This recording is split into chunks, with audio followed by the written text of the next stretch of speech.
alguno dirá, pastora, lo repite todas las reuniones, porque es lo que tiene que quedar guardado en nuestro corazón. Porque si no, nosotros terminamos buscando las respuestas donde no las vas a encontrar. Obviamente que alguno dirá, pastora, bueno, vamos a hacer las aclaraciones pertinentes. Si estoy enfermo, voy al médico. Si tengo problemas legales, voy a un abogado. Si necesito construir, voy a un arquitecto. Obviamente que eso tú humanamente lo resuelves.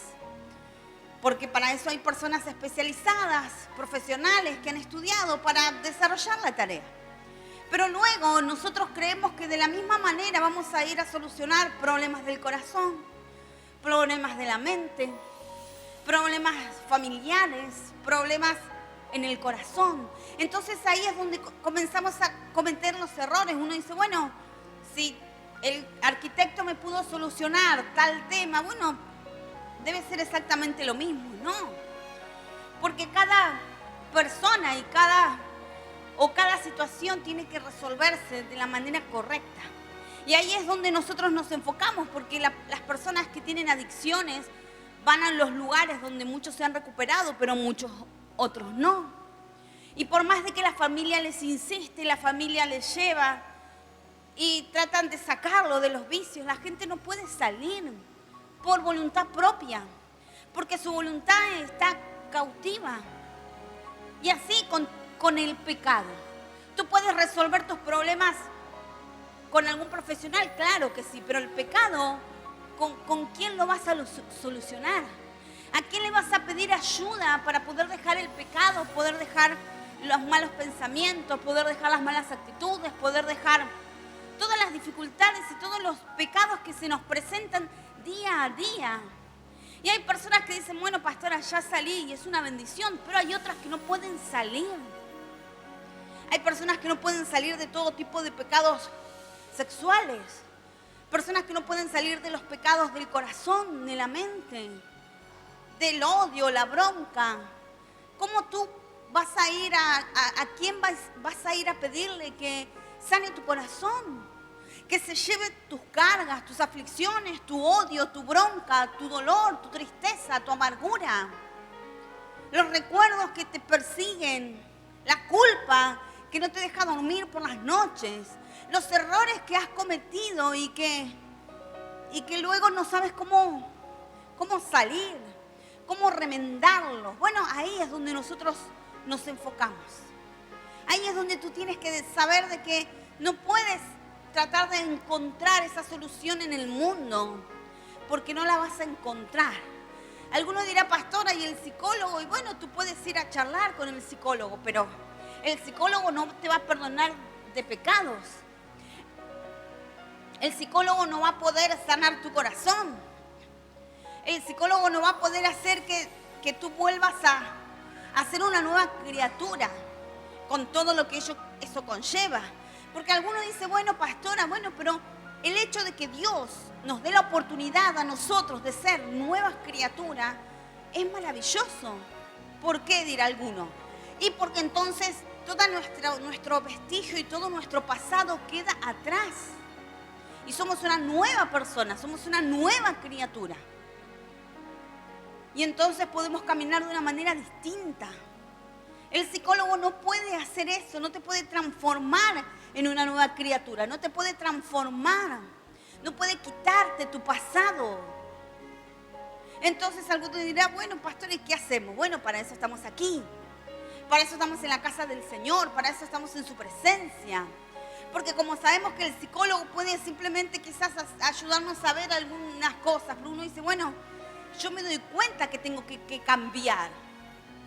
Me doy cuenta que tengo que vencer, pero luego el cómo, a veces uno dice, bueno, no sé cómo hacerlo y no sé si va a funcionar. Bueno, nosotros nos encontramos, gracias a Dios, ya casi cumpliendo 34 años. El 10 de marzo es nuestra fecha, donde nosotros como ministerio cumplimos 34 años y en estos 34 años hemos escuchado que personas han logrado vencer, han logrado salir, han logrado tener una vida nueva, la que Dios nos prometió. Entonces ahí es donde nosotros podemos realmente contarte que esto realmente es real, de que no es una fantasía, no es un cliché, no es una propaganda de YouTube. ¿Entiendes? Entonces, esto es importante que tú lo sepas, porque es la manera que nosotros tenemos de contarte, de animarte, pero no es por nuestras fuerzas, es porque Dios, le hemos permitido a Dios entrar en nuestras vidas. Y la historia de hoy es una historia maravillosa. ¿Por qué? Dirá alguno. Bueno, porque la historia de hoy nos va a enseñar acerca de una situación que nos acontece a todos. Todos tenemos como grandes proyectos, grandes sueños, grandes anhelos, pero el problema es cuando no los vemos hechos realidad. Por eso la Biblia dice que la esperanza que se tarda es tormento del corazón. Porque entonces esperamos algo y no llega nunca. Y no llega, y no llega. Y entonces comienza eso a atormentarnos, a perturbarnos, a quitarnos la fe, a quitarnos las fuerzas. Entonces, cuenta la historia del rey Saúl con David y con Jonathan. Entonces, cuando David comienza a crecer y comienza a ganar nombre y comienza a vencer y Dios comienza a mostrar que está de su lado, entonces Saúl comienza a sentirse acechado, comienza a sentirse que le van a quitar su legado a sus hijos, a Jonathan. Pero Jonathan, él ya había resuelto en su corazón, él ya había entendido que Dios tenía un plan con David, que no tenía el mismo plan con él. Pero el que no lo entendía era Saúl. Y Saúl entonces luchó con todas sus fuerzas para matar a David. Obviamente no lo logró, pero en ese afán de que su ideal, que su sueño, que lo que él pensaba que tenía que pasar, se encaprichó, endureció su corazón y él quería que el próximo rey sea su hijo y no sea David. Y entonces se encaprichó allí y comenzó a cometer todo tipo de pecados, al punto que terminó matando a sacerdotes. Mató en un momento en la historia, luego léelo en la Biblia, como 85 sacerdotes. Y no solamente a los sacerdotes, sino que mató a toda la ciudad de sacerdotes. Porque en la antigüedad habían ciudades específicas. Y entonces mató a los sacerdotes, mató a sus hijos, mató su ganado, mató a los bebés de pecho.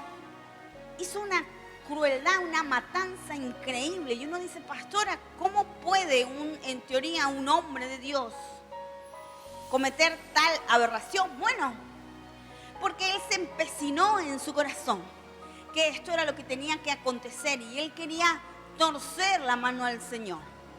Él quería como doblegar, él quería como decidir lo que Dios ya había resuelto. Y no era que Dios no tenía un plan con Saúl. Pasa que Saúl comenzó a equivocarse, comenzó a desviarse de la voluntad del Señor y entonces Dios tuvo que quitarlo y levantar otro rey. Y ese rey era David. Luego de muchas peripecias, luego de muchas dificultades que atravesó. Luego lee la historia de David, todos nos quedamos con la historia de David, de Goliat, de la victoria, pero cuando tú lees minuciosamente la historia de David, te darás cuenta que el llegar a rey no fue nada fácil. Tuvo que atravesar todo tipo de problemas, tuvo que atravesar todo tipo de persecuciones, tuvo que hacerse pasar por loco, dice la Biblia. Cuando él escapaba de Saúl, dice que se fue a una tierra donde lo conocían. Obviamente por ser un gran guerrero, un gran general. Y entonces dice que él comenzó a balbucear y a rayar. Y dice que dejaba caer la baba, la saliva por la pera. Y entonces le dijeron, ¿para qué me traes a este loco? Imagínate. Se escondió en la famosa cueva de Adulán y se fue y lloró allí. Y escapaba de una ciudad a otra. Él iba, ayudaba a una ciudad, vencía, les mataba a todos los enemigos, le daba la victoria y aún así, dice que luego lo querían entregar a manos de Saúl. Imagínate, todo esto pasó y mucho más. Luego lee la historia. Algunos solamente nos quedamos con fragmentos de las historias de David. Pero cuando tú puedes analizarla y verla con mucho más profundidad y con mucho más estudio y más general, te darás cuenta que la historia de David no fue una historia fácil. David realmente tenía el corazón como el corazón de Dios, dice la Biblia. Pero también porque atravesó todo tipo de momentos difíciles y él aún así, en medio de sus debilidades, siguió buscando al Señor y pidiendo su ayuda. Y entonces nos encontramos en esta historia que Saúl estaba empecinado de que algo ocurriera. Y alguno dirá, pastora, esto me pasa a mí. Bueno, nos pasa a todos en algún momento de nuestra vida. Uno dice, bueno, pero yo pensé que mi familia la iba a formar de tal manera y la formé como pude. Formé mi matrimonio. No era la persona que yo pensé que con la que la iba a formar. Y entonces estás allí como encaprichado, como bueno, esto no era lo que yo quería. Bueno, y entonces luego pasas a tu pareja, a tu esposo, a tus hijos, y no, pero yo quiero que mi esposo sea así, asá, como el de la tele, como el de la novela, como vaya a saber quién. Y yo quiero que mi esposa sea, yo quiero que mi hijo sea, y entonces te caprichas y a veces uno quiere tomar como la vida de las demás personas y formarlas y forjarlas como obviamente el ideal que uno tiene. Y ese es un gran error, porque entonces creemos que somos como Dios, que nosotros vamos a hacer a gusto y piacere, como se dice, piacere, a gusto de nosotros. Nuestros hijos van a tener que ser como nosotros les decimos.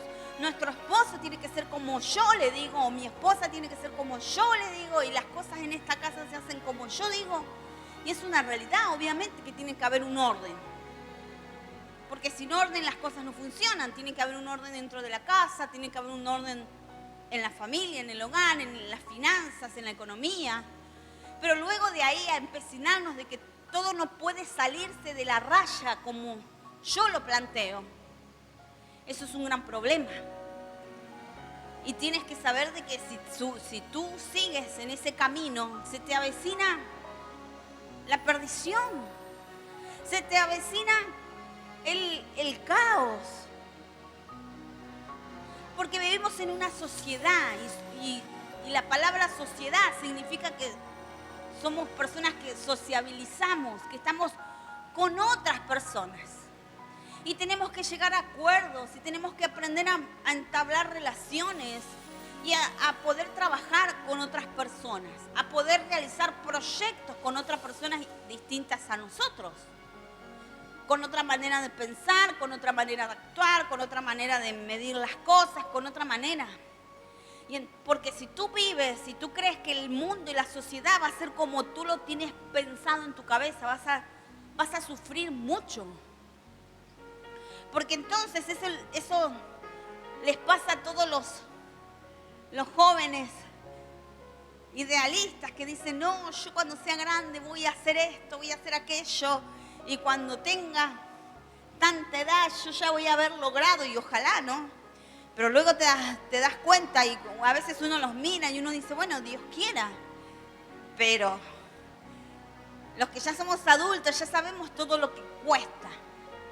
Ya sabemos todo lo que cada proyecto te demanda un esfuerzo detrás.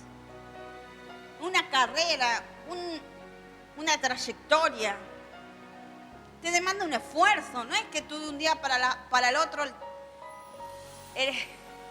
No, como se dice, naces de un repollo, así, plum, de la nada. Nace el repollo, nace el niño. No, 9 meses de gestación, con todos sus problemas, algunos, todo tipo de dificultades, dolores para la madre, para el padre que tiene que aguantar a la madre, ¿no? Porque todos en familia. Y luego nace un bebé, y luego el bebé hay que cuidarlo, hay que amamantarlo, se enferma, llora, tienes que cambiarle los pañales, bueno, todo, ¿no? Salir a la madrugada corriendo.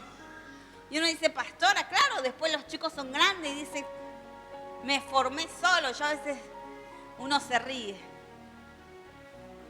Uno dice, si supieras todo lo que me costaste, todas las noches sin dormir, todas las veces que no comí, todas las veces que me desvelé, las veces que te tuve que cuidar y uno dice, bueno, y después el niño, el adolescente dice, ahora soy grande, me manejo solo. Y es verdad, todo tiene etapas. Pero uno sabe el esfuerzo. Por eso a veces nuestros hijos, y aún nosotros como hijos, no alcanzamos a dimensionar por qué nuestros padres nos cuidan tanto. Uno dice, pastor, a veces mi mamá es o mi papá como que me ahoga porque me cuida y porque a ver con quién estás hablando por teléfono. Y claro, nosotros porque sabemos todo el peligro que hay. Sabemos que hay tipos de 50 años, pedófilos que se hacen pasar por adolescentes de 14 años por internet. ¿Me entiendes? Porque sabemos que a la vuelta de la esquina le pueden querer vender droga a tu hijo pequeño. O lo quieren meter en el lesbianismo, en la homosexualidad, o quieren... Bueno, y de ahí paramos de contar. Ya sabemos las cantidades de barbaridades que pueden pasar. Pero el niño, el que es adolescente, el que es joven, dice, no, yo no entiendo a mi madre o a mi padre. Claro, pero ¿por qué? Tú no te pusiste a pensar todo el esfuerzo que han hecho tus padres por ti. Por cuidarte desde que naciste, desde que eras pequeño, desde que te amamantaron. Luego los llevamos a la escuela, corremos para acá, para allá. Y corremos y corremos. Y seguimos corriendo. Y esa es porque, bueno, y para nosotros es una bendición nuestros hijos. Pero también sabemos lo que nos ha costado cuidarlos. Tratar de cuidar su corazón. Tratar de mantenernos en la fe. Y entonces uno dice, esto es para los niños y los adolescentes, que a veces se quejan de sus padres. Bueno, es porque nos ha costado tenerlos vivos hasta la edad que tienes hoy. Y nos ha costado bastante a algunos. Entonces algunos dicen, bueno, pero a veces luego nosotros nos sobrepasamos. Es como que yo a veces he hablado con padres y yo le digo, pero no te puedes sobrepasar. Es verdad, nosotros los cuidamos, nuestro esfuerzo, pero no podemos nosotros digitarle en la vida qué tiene que pensar, qué tiene que sentir, cuánto tiene que amar a Dios. Sí o sí tiene que estudiar tal carrera. No, la famosa que si yo estudié esto, mi hijo tiene que estudiar esto y... Si no, es como una aberración, como algo muy, muy doloroso, muy triste. Y entonces ahí es donde tenemos que balancear. Bueno, eso es lo que no hizo Saúl. Saúl dijo, yo quiero que mi hijo sea rey a costa de lo que sea. Matando a sacerdotes que hacían las cosas bien delante de Dios. Mató a su familia. Mató a sus hijos y mató a sus bebés. Que no quede nadie. Imagínate. Y uno dice, pero no era rey del pueblo de Israel. Y bueno, pero él se encaprichó. Y cuando tú te encaprichas, ya sea con una relación, ya sea con tus hijos, ya sea con lo que sea, que uno dice, bueno, me encapricho, no importa. Tu esposa te dice, te está haciendo mal, te está haciendo daño. El famoso aparentar de que está todo bien, de que... Y uno dice, pero resolvamos las cosas, no te encapriches. Porque cuando uno se encapricha es un mal sentimiento. Una cosa es la decisión, estoy decidido a buscar a Cristo y está bien. Y otra cosa es encapricharte con decir, bueno, quiero buscar a Cristo, pero también quiero obligar al pastor a que me ponga en tal lugar. Así. Yo a lo largo de todos estos años me he cruzado con mucha gente. Y a veces yo lo tomo con gracia ya a esta altura de mi vida. Y a veces vienen hermanos o gente que se acerca a un par de reuniones a la iglesia. Y nunca me voy a olvidar de uno que venía y me decía, bueno, vio que estoy viniendo a todas las reuniones. Yo le decía, sí, muy bien, qué bueno, hermano. Bueno, háblele bien de mí al pastor, me decía. Porque yo quiero predicar. Y yo le decía, no, hermano, pero así no funciona. Esto no es porque yo le hable bien al pastor de usted, que usted es bueno o que trata bien. Le digo, no es así. Dios te tiene que llamar y bueno, uno le explica a los hermanos. Pero bueno, después el hermano se iba, luego volvía y volvía a un par de reuniones y otra vez se acercaba y me decía, hola pastora, ¿cómo anda? Muy bien, le decía yo, qué bueno hermano, vio que estoy perseverando, sí. Háblele bien de mí al pastor y otra vez. Y él no, es como que uno dice, bueno, pero está bueno que tengas anhelos en tu corazón. Y eso es bueno. Pero luego tú tienes que hacer el recorrido. Tú tienes que dejar que Dios te llame, que Dios te transforme, que Dios vaya cambiando tu corazón. Tú tienes que ir aprendiendo, como aprendimos todos. Todos pasamos por nuestro proceso, nuestro aprendizaje. Ya sea con la crianza de nuestros hijos, con nuestro matrimonio, con nuestro llamado, con nuestro sentir hacia Dios. No es que nosotros dijimos, no, yo quiero estar acá y obligamos a quien está delante. No. Simplemente le pedimos a Dios que nos acompañe, que sea Él el que nos acompañe, que nos ayude. Y entonces Saúl no. Saúl se encaprichó, hizo todo tipo de aberraciones, porque él quería que su hijo fuera rey. Al punto que obviamente, aquellos que conocemos la historia, sabemos que Saúl terminó muriendo. Y finalmente, quien se levantó como rey fue David. Y entonces, esa es una realidad. Y mira lo que dice la palabra de hoy. Vamos a abrir nuestras Biblias en el libro de Primera de Samuel, capítulo 23, versículos del 16 al 17. 16 y 17 del capítulo 23 del libro de Primera de Samuel. Y dice así: entonces se levantó Jonatán, hijo de Saúl, y vino a David a Ores, y fortaleció su mano en Dios. Y le dijo: no temas, pues no te hallará la mano de Saúl mi padre, y tú reinarás sobre Israel. Y yo seré segundo después de ti, y aún Saúl mi padre así lo sabe. Esto es palabra de Dios, y le vamos a dar un fuerte aplauso a nuestro Dios. ¡Aleluya!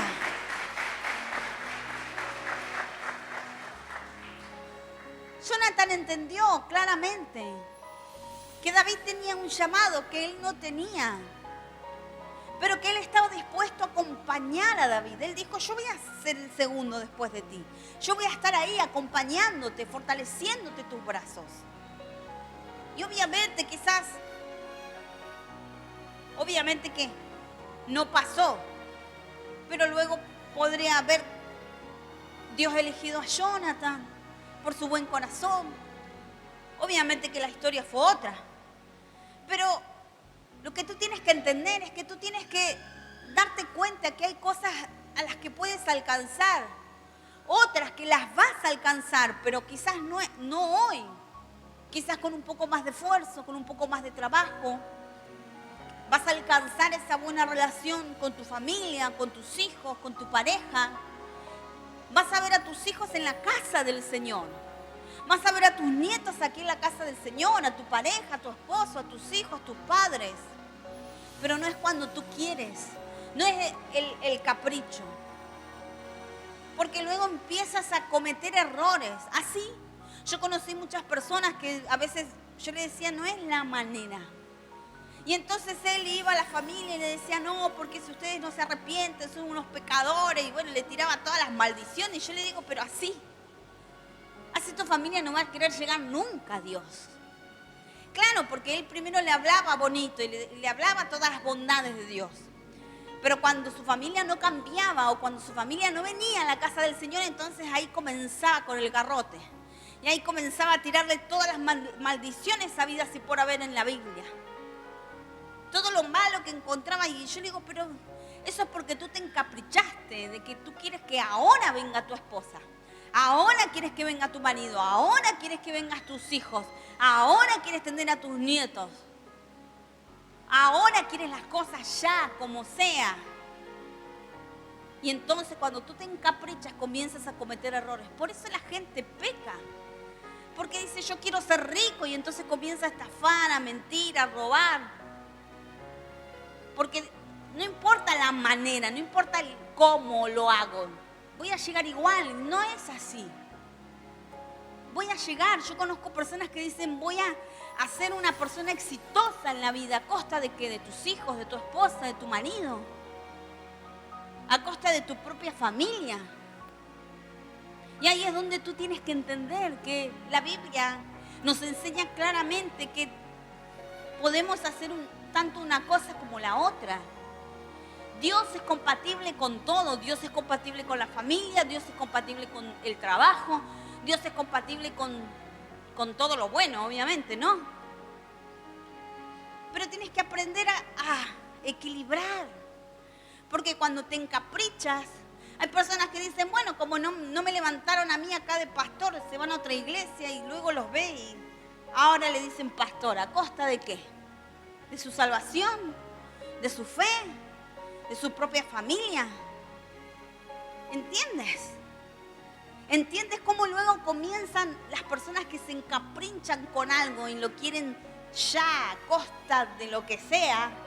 Terminan pecando. Terminan haciendo las cosas mal. Ya la historia de Saúl no los confirma, pero luego yo te puedo contar un montón de historias así. Y entonces uno dice, pastora, bueno, entonces está bien. La Biblia dice que tenemos que hacer firme nuestra vocación y elección para no caer jamás. Pero de ahí a encapricharnos y a querer obligar a los demás a hacer algo que yo quiero ahora. Entonces ahí es donde cometes el error. Ahí es donde terminarás pecando, queriendo obligar a tu esposa a hacer algo que quizás tu esposa no quiere o no le sale todavía. O a tu marido. No, yo quiero que vos vengas acá y ores y sirvas o quiero que vos seas como el vecino de enfrente que sube, arregla todo. Yo a veces le digo, bueno, pero si tu esposo no puede, no le sale, no sale, contraten a alguien y hazlo igual. Es exactamente lo mismo. No, pero lo tiene que hacer mi esposo, yo lo tengo que hacer. Si yo algo he aprendido en todos estos años y en todos nuestros años que hemos nosotros fortalecido, ayudado a líderes a levantarse, es que nosotros no podemos ser el cuello de botella del crecimiento de los hermanos. Alguno dirá, pastora, ¿cómo es esto? Bueno, todo tiene que pasar por mí, todo tiene que pasar por mis ojos, todo tiene que... Entonces, cuando uno comienza, obviamente nosotros supervisamos todo y mucho más el pastor argentino, que es quien se encarga de los líderes y pastores y demás. Pero una cosa es delegar la tarea, dejar que el hermano aprenda, vea cómo lo hace, si tiene... Nosotros estamos continuamente preguntándole si le falta algo, si entendió, no entendió, cómo lo está haciendo. Y luego le dejamos libertad para que el hermano aprenda a decidir, a tomar sus decisiones, a equivocarse, como lo hemos hecho todos. Y luego uno aprende y uno está ahí para fortalecerlo, ayudarle. Pero si todo tiene que pasar por nosotros, entonces termina siendo como un embudo. Terminamos siendo como el cuello de botella y los hermanos no terminan de aprender nunca. Y entonces, supervisamos, sí, pero tampoco estamos como ahí con el caballo encima Tiene que aprender a tomar, a ver, a confrontarse con la realidad que le toca, con la responsabilidad que le toca. Entonces uno aprende. Pero Saúl dijo, no, yo lo voy a hacer a mi manera, y entonces se encapricha y entonces comenzó a cometer errores. Cuando tú quieres obligar a los demás a hacer tal cual como tú lo tienes en tu mente, cometerás el mismo error que Saúl. Obviamente, yo siempre hablo con los padres y hablo con las familias, yo siempre les digo, nosotros le marcamos parámetros a nuestros hijos marcamos parámetros en nuestro trabajo, marcamos parámetros en nuestro ministerio. De acá a acá, sea adentro, tú puedes hacer todo lo que quieras. De acá para acá no se puede salir. Pero mientras estén dentro de los parámetros que nosotros hemos marcado, porque sabemos que es lo correcto, tienes libertad de hacer, de decidir, de moverte. Esa es la realidad. Porque no todos los hijos son iguales. Tu marido no va a ser igual al marido del vecino de enfrente o al que ves en televisión.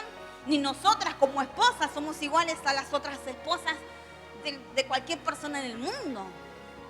Cada uno somos distintos, nuestros hijos son distintos, nuestros padres que nos tocaron son distintos, nuestros hermanos que nos tocaron son distintos y cada uno. Ahora, mientras todos podamos caminar dentro de los parámetros de la fe. Algunos dirán, pastora, ¿qué parámetros de la fe? Bueno, caminar en santidad, en integridad, salvación, bondad. Y ahí, en todas esas cosas también cometemos errores. Pero errores no es pecado, son dos cosas distintas. Y ahí, por eso la Biblia dice que por más torpe que seamos, pero que mientras vayamos caminando en el camino de Dios, y aunque caminemos y seamos torpes, pero no nos vamos a perder, porque es una torpeza humana. Me puedo equivocar con algo o con alguien, pero eso no significa que nosotros odiamos o ya le hicimos la cruz a alguien. Son dos cosas distintas. De eso nos habla el Señor, pero cuando tú te encaprichas, vas a cometer grandes errores y vas a terminar perdiendo todo lo que has logrado. Una cosa es libertad y otra cosa es libertinaje. Son dos cosas distintas y yo siempre voy a hacer las aclaraciones.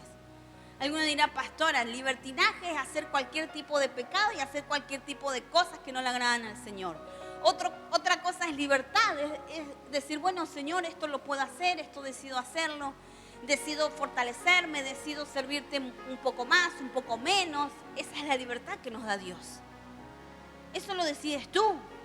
La mesa está servida, tú te tomas, comes hasta donde tú quieres, dice la Biblia. ¿Entiendes? Ahí es donde nosotros tenemos que aprender a caminar. El capricho, el empecinamiento, no. Porque terminarás dañando a las personas que te rodean. Y quizás terminarás perdiendo a tu familia. Yo te invito a que te pongas de pie.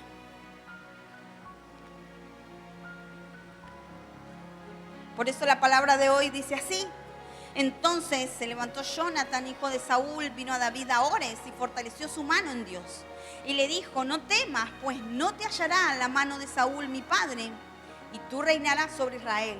Y yo seré segundo después de ti, y aún Saúl mi padre así lo sabe. Saúl lo sabía. Sabía que David iba a ser el próximo rey.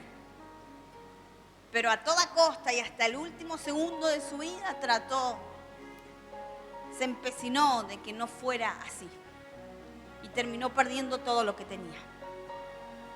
¿Caminamos dentro de la libertad de Dios? Sí. Jonatán entendió y dijo, bueno, esto es lo que nos toca. Caminamos dentro de lo que nos toca, de estos parámetros. Así tú tienes que entender. Tienes que pedirle a Dios que ayude a ablandar tu corazón. Porque a veces somos rígidos, duros. Y no entendemos que con esa rigidez y esa dureza de corazón terminamos dañando. Pidámosles al Señor compasión, ponernos en el lugar del otro. Tarea complicada, pero no imposible. Por eso hoy le vamos a pedir al Señor que nos ayude, que nos bendiga y que nos ayude a tener el corazón como el corazón de Él. Pero primero, los que no hayan aceptado a Cristo en su corazón tienen que hacerlo. Por eso, aquellos que quieran aceptar a Dios en su corazón, cierren sus ojos y repitan esta oración después de mí que dice así: Señor Jesús, En este día En este día yo te pido perdón yo te pido perdón por mis pecados, por mis pecados, por mis errores. por mis errores. Te pido, Señor, Te pido, Señor, que entres en mi corazón que entres en mi corazón como mi único Dios, como mi único Dios, Salvador de mi vida. y Salvador de mi vida, Y que anotes mi nombre y que anotes mi en nombre el libro de la vida eterna. en el libro de la vida eterna. Y te pido, Señor, Y te pido, Señor, que me ayudes que me ayudes a seguirte, a seguirte, a a buscarte todos los días de mi vida. todos los días de mi vida. Sé Que así tú lo harás. que así tú lo harás. Por eso dejo todo en tus manos. Por eso dejo todo en En tus el manos. nombre del Padre, En el nombre del Padre, del Hijo y y del Espíritu Santo de Dios. del Espíritu Santo de Dios. Amén. Amén. Y amén. Dale bien fuerte.